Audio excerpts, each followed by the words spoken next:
Hi everyone, Peter here from Flow High Performance, and in this video we will cover how to periodize Olympic weightlifting training over the course of a year to be in peak condition for competitions.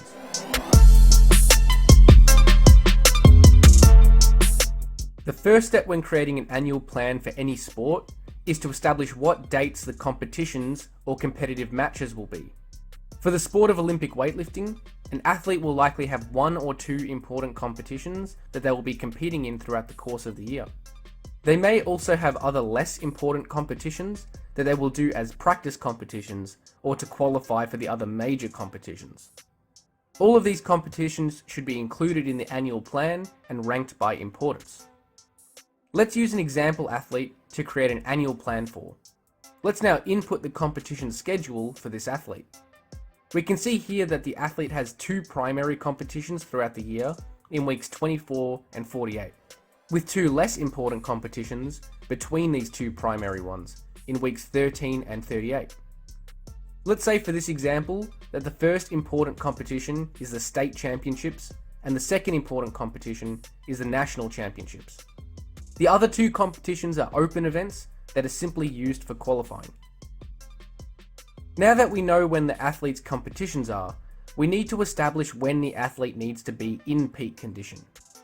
Quite simply, the athlete would want to peak for the two important competitions, with the national championships being slightly more important. Therefore, we want the athlete to peak better for the national championships. Here we have implemented a basic numerical system that gives an indication of what condition we expect the athlete to be in at different times throughout the year. A lower number indicates better condition, while a higher number indicates a worse condition for maximal snatch and clean and jerk performance. So for this example, we can see that we aim to have the athlete in absolute peak condition around the time of national championships and in very good condition for state championships. The closer the athlete is to these competitions, the better condition they should be in. And further from these competitions the athlete is, the worse condition they can be in. It should be understood that an athlete cannot be in peak condition all year round, since monotonous training will lead to a plateau in performance. Therefore, it is important to vary training throughout the year and peak the athlete for specific competitions. We can now split the year into different training phases based on our competition schedule. Each phase of training should lead to a peak before a transitional period is implemented. A transitional phase is a period of performing non-specific training for the athlete's sport. The purpose of the transitional phase is to allow the athlete to recover mentally and physically from the monotonous demands of weightlifting training. It also provides a desensitization effect where the introduction of specific training again will quickly improve performance. In this example, we have two primary training phases and two planned transitional phases. After the state championships and the national championship cycles, the athlete has a 4-week transitional period where they can perform less specific training. Next, we need to split the training phases into smaller training blocks.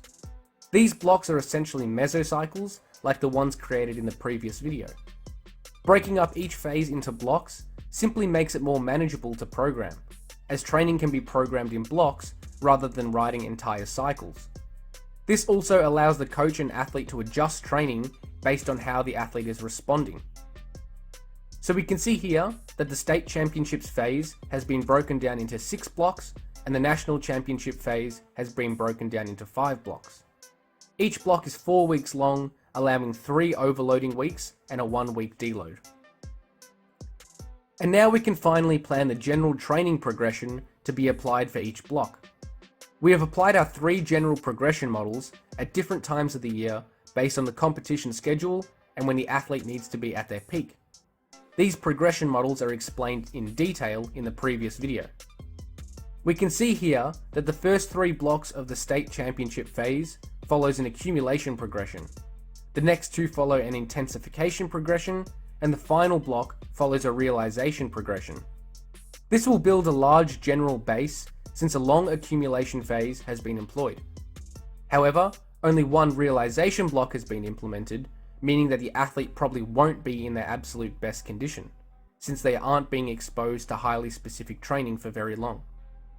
After a transitional phase, the the National Championships phase involves 1 accumulation block, 2 intensification blocks, and 2 realization blocks. This phase should allow the athlete to be in absolute peak condition, since more specific training is being performed leading into the competition. Thanks for watching, and hopefully you got something out of this video. Remember to subscribe if you haven't already.